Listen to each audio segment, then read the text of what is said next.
Selamat malam Bapak, Ibu, dan saudara semua yang dikasihi Tuhan Yesus Kristus. Kita jumpa lagi dalam acara doa berantai pada malam hari ini. Tema malam hari ini, misi Allah dalam berprofesi. Sebelum kita mendengarkan firman Tuhan, mari kita memuji Tuhan dari Kidung Keesaan nomor 562, bait pertama sampai yang ketiga. Jika dirimu.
Bersatu dalam doa. Bapa di dalam surga, Bapa yang kami kenal dan kami sapa di dalam nama Tuhan kami Yesus Kristus. Terima kasih Tuhan atas pernyataan Tuhan di dalam aktivitas kehidupan kami. Tuhan telah menyertai kami dari pagi, siang, sampai saat ini. Kami bersyukur Tuhan untuk berkat-berkat Tuhan, terlebih-lebih berkat kesehatan yang telah Tuhan berikan kembali kepada kami. Bapa, pada saat ini kami akan memulai doa berantai pada malam hari ini. Kiranya Tuhan hadir di tengah-tengah kami. Biarlah doa berantai ini dapat berjalan dengan baik. Biarlah Tuhan yang pimpin dari awal, pertengahan, sampai akhir. Terima kasih Bapa, di dalam nama Tuhan Yesus kami berdoa. Amin. Shalom, salam sejahtera bagi kita semua. Dalam kesempatan doa berantai pada hari ini, saya Rahel mewakili Komisi Pemuda GKI Cimahi ingin berbagi mengenai kegiatan-kegiatan apa saja yang kami lakukan di masa pandemi COVID-19. Sudah 2 bulan lebih semenjak himbauan dari pemerintah untuk melakukan segala kegiatan dari rumah, tak terkecuali kegiatan beribadah. Semenjak adanya himbauan tersebut, kami Komisi Pemuda memikirkan inovasi apa yang tetap kami dapat lakukan untuk pelayanan di kaum muda. Minggu pertama di masa karantina, kami mengadakan doa online bersama teman-teman remaja dan juga pemuda. Kami mengumpulkan pokok-pokok doa, lalu kami share di media sosial dan juga di grup-grup yang isinya ada jemaat pemuda dan juga jemaat remaja. Doa bersama ini kami lakukan setiap pukul 8 malam pada hari Selasa, Kamis, dan juga Minggu. Selain doa bersama, ada juga program Skill Up. Skill Up ini merupakan kegiatan dengan media online yang direncanakan dan dilaksanakan oleh Komisi Pemuda GKI Cimahi. Kegiatan dengan media online ini dilakukan sebagai bentuk memelihara jemaat usia pemuda dan juga remaja dengan kemasan yang relevan berupa peningkatan kapasitas yang dibutuhkan oleh jemaat pemuda dan juga remaja. Skill Up ini dibagi menjadi dua konsep. Ada Skill Up reguler dan juga ada Skill Up Special Edition. Untuk Skill Up reguler sendiri kami sudah lakukan selama 4 kali, dan juga Skill Up Edition kami lakukan 2 kali. Skill Up ini sendiri dirancang dengan konsep musim atau season. Setiap season ini terdiri dari 6 episode. Episode yang singkat ini dapat menjaga hubungan dengan jemaat, sehingga frekuensi kegiatan diatur sedemikian hingga tidak terlalu sering. Dan tadi udah sempat disebutin, Skill Up ini ada 2 konsep, ada Skill Up reguler dan juga ada Skill Up Special Edition. Apa sih bedanya Skill Up reguler dan juga Skill Up Special Edition? Kalau untuk Skill Up reguler, topiknya sendiri ini bersifat lebih khusus, membungkus skill atau attitude dengan dasar pengenalan akan Allah. Kalau untuk Skill Up reguler sendiri dibuat dalam bentuk video pertemuan melalui Google Meet atau Zoom, tapi dapat berdialog. Jadi audiens bisa berdialog dengan kami Komisi Pemuda. Tapi khusus untuk Skill Up Special Edition ini tidak dapat melakukan dialog seperti di Skill Up reguler, karena di Skill Up Special Edition ini ditayangkan melalui YouTube, dan siaran ini adalah siaran live. Semua konsep ini juga tidak dibuat sekali jadi. Setiap selesai Skill Up, kami Komisi Pemuda mengedarkan form evaluasi, sehingga kami tahu apa yang harus kami lakukan untuk kegiatan Skill Up berikutnya, dan terus memperbaiki berdasarkan masukan-masukan dari audiens di form evaluasi tadi. Lewat program-program online ini, kami harap dapat terus menjangkau dan melayani jemaat pemuda GKI Cimahi. Kami juga bersyukur dalam masa-masa pandemi COVID-19 ini, kami tetap dapat bersekutu bersama dan tetap berinovasi dalam pelayanan. Kiranya melalui masa pandemik ini, kita semua tetap berpengharapan dan semakin memiliki hubungan yang dekat dengan Tuhan. Sekian dari kami Komisi Pemuda GKI Cimahi. Stay safe and healthy. Tuhan Yesus memberkati.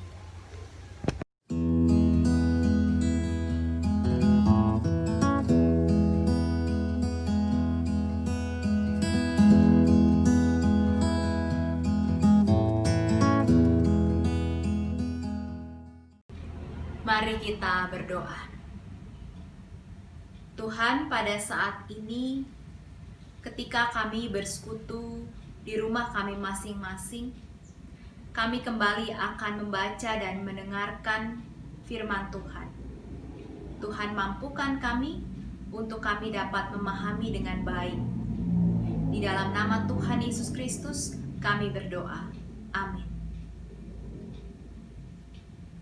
Jemaat yang dikasihi Tuhan, mari kita membuka Alkitab kita dari Kejadian pasal 41 ayat 46 sampai ayat 49.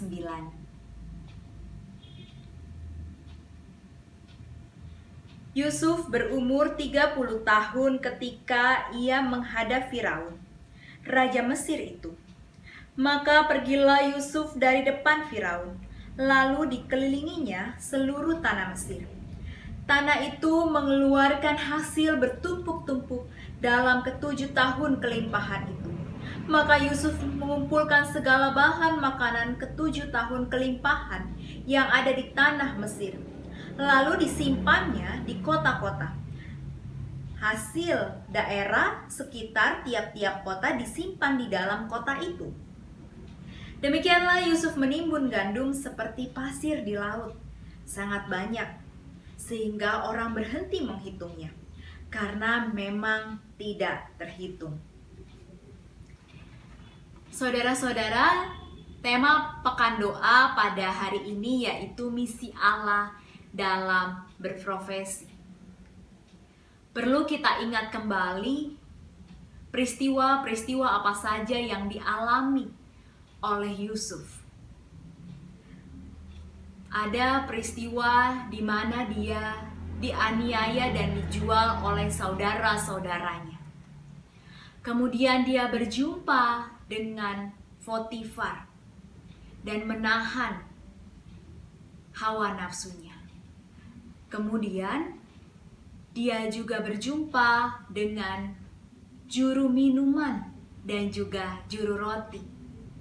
Dan dia menghampiri ketika mereka sedang mengalami kebingungan.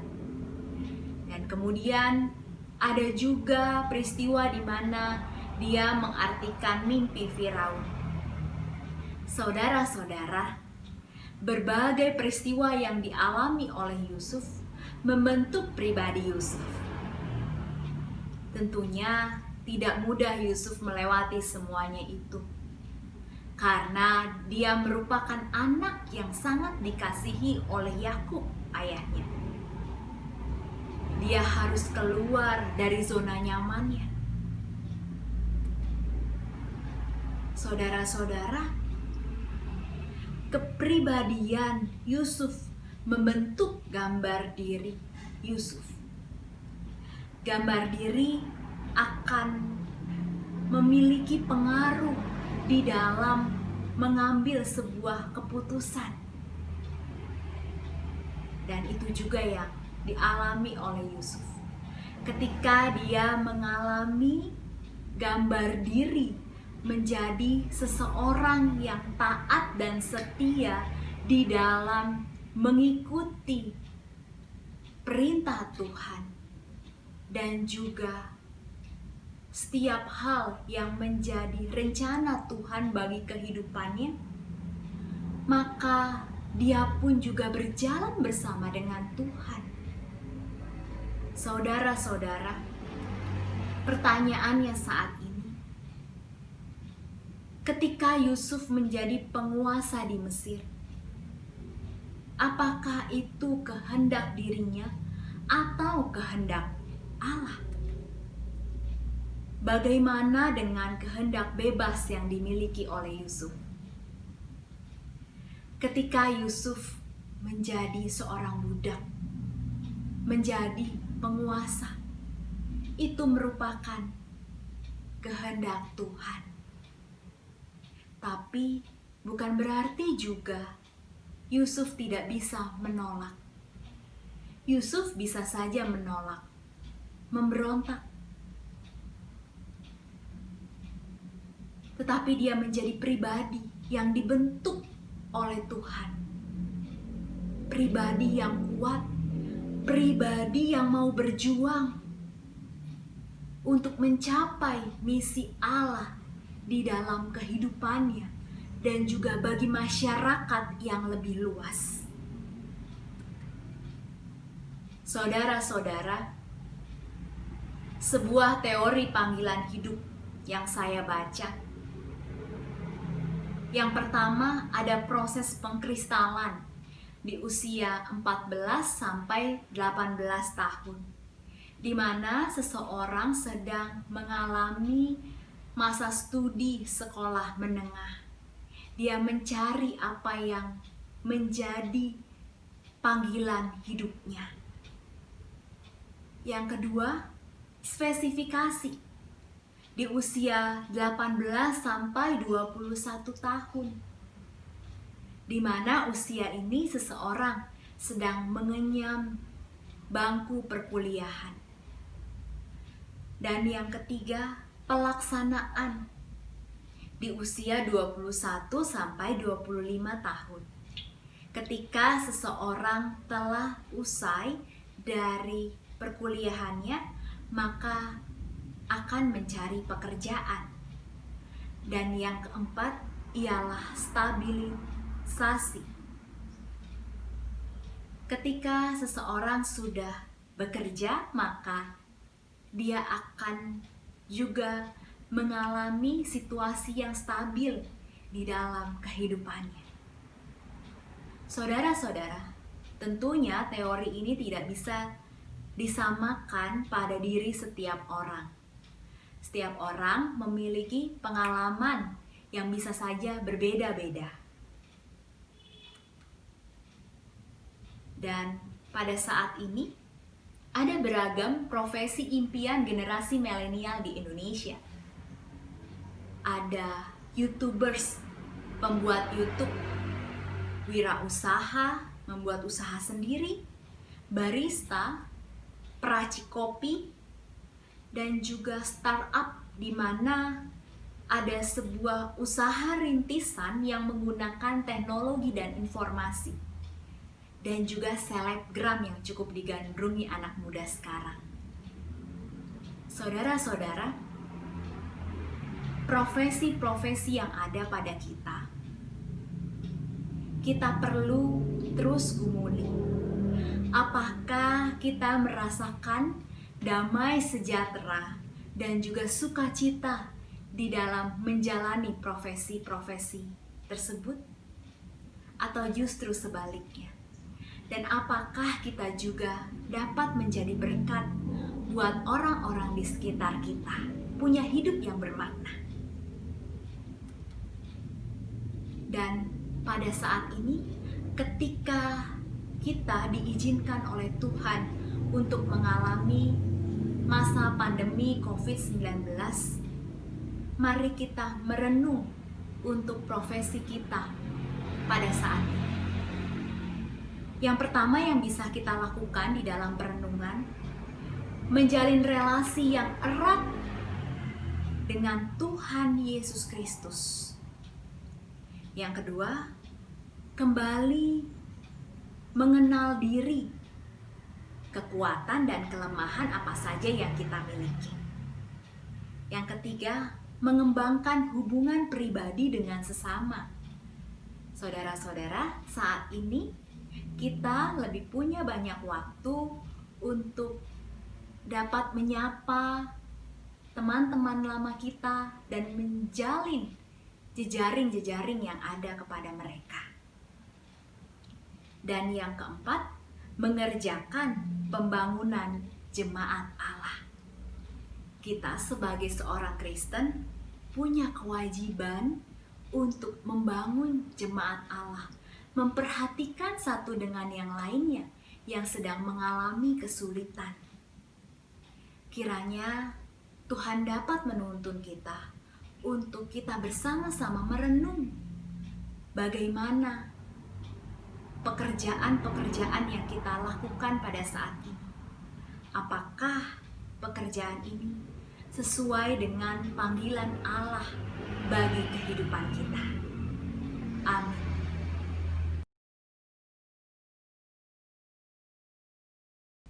Mari kita berdoa. Tuhan, pada saat ini kami menaikkan syafaat kami di hadapan-Mu. Kami berdoa untuk berbagai pelayanan yang dilakukan oleh majelis jemaat, komisi anak, komisi remaja, komisi pemuda, komisi dewasa, komisi lansia, dan juga komisi-komisi lainnya. Dan kami pun juga berdoa untuk pelayanan yang masih juga dilakukan oleh karyawan gereja, wilayah-wilayah, tim peduli COVID-19 GKI Cimahi selama masa pandemi pada saat ini, dan juga untuk beberapa waktu ke depan. Kiranya Tuhan yang boleh tolong setiap kami untuk tetap dapat melakukan pelayanan dengan sebaik mungkin. Kami pun juga berdoa untuk anggota jemaat dan simpatisan yang sedang sakit dan sedang mengalami masa pemulihan. Kiranya Tuhan saja yang terus menolong supaya mereka tetap dapat memiliki pengharapan dan sukacita di dalam Tuhan. Kami pun juga berdoa untuk relasi antar anggota keluarga. Kiranya Tuhan tetap jaga relasi antar anggota keluarga dalam masa pandemi COVID-19 ini, supaya tetap kasih Tuhan saja yang menjadi dasar di dalam kehidupan berkeluarga. Kami pun juga berdoa untuk perpanjangan masa ibadah di rumah saja hingga akhir Juni.